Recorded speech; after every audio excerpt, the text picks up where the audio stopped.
I crucified Jesus. That's what the crowd wanted. That's what they got. Personally, I don't think that man did anything to deserve that. But I was just a soldier doing my job. When the governor gave his sentence, that's when I went to work. I love that job. I felt like I was administering justice every time I nailed someone to a tree. But that man didn't deserve that. It makes no sense. There I was, rotting in a cell for stealing, murdering. You name it, I had done it. I knew that the next time I stepped foot outside of that jail cell, that was it. So the guards, they came and got me, and they put me next to this guy who had been beaten to a pulp.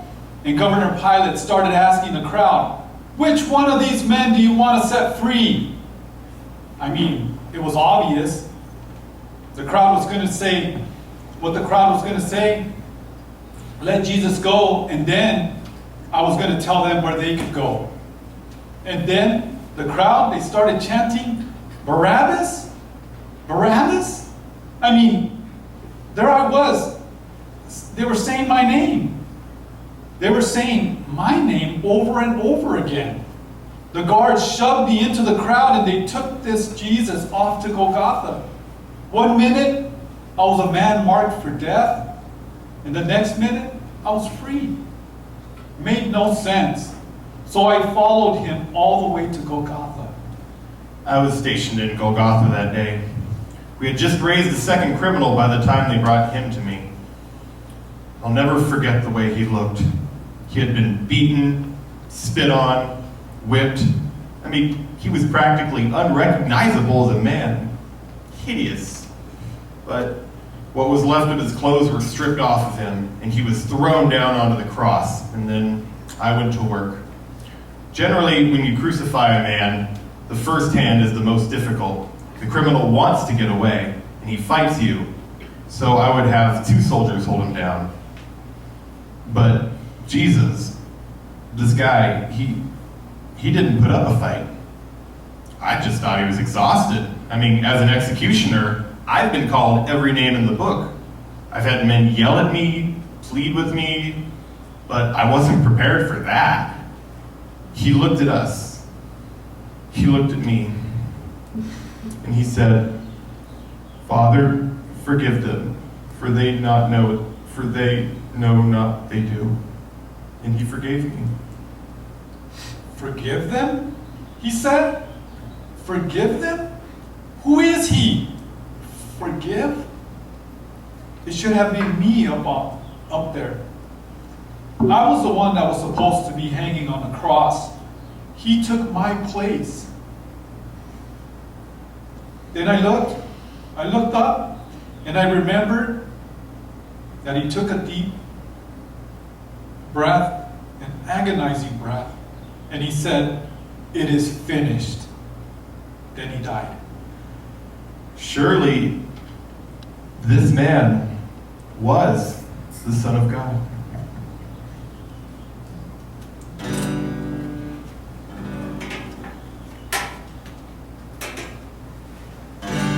Son of God, shaper of the stars, you alone, dweller of my heart, mighty King, how beautiful you are, how beautiful,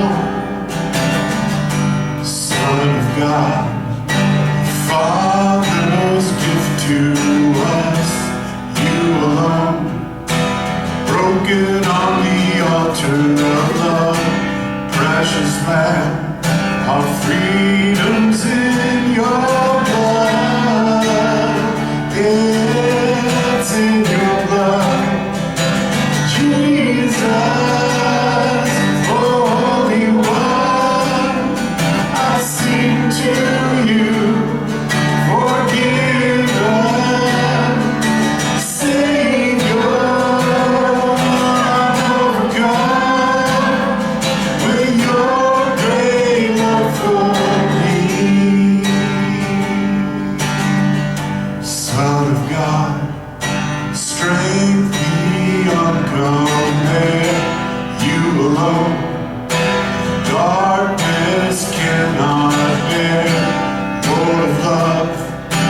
Kindness draws me near, it draws me.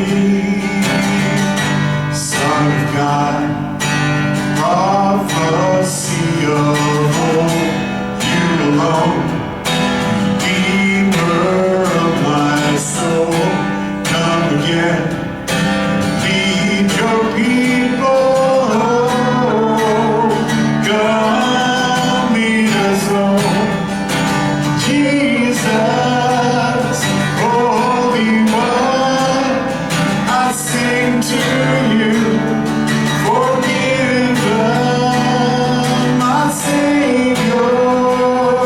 I'm overcome with your great love for me.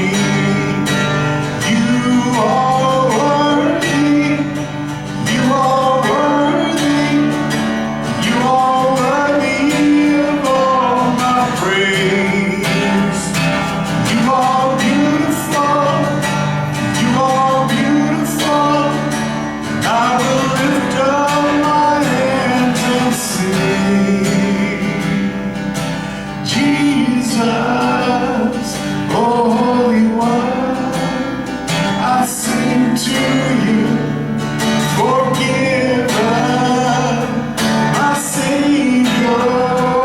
I'm overcome with your great love for me.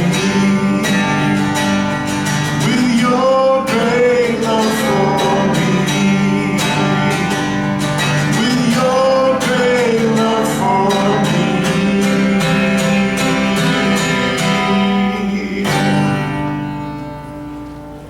Praise God. All right, you can clap.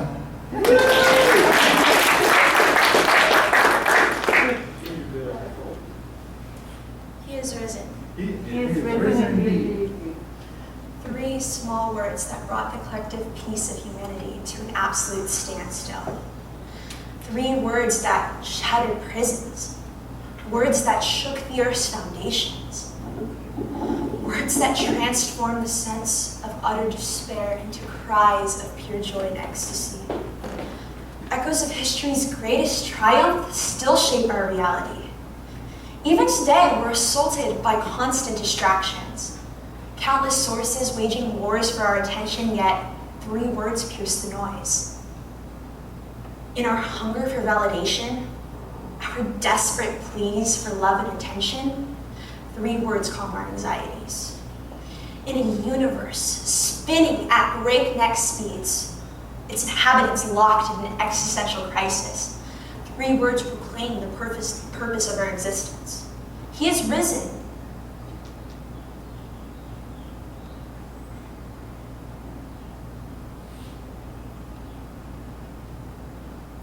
Lay hold of that truth and embrace the peace within.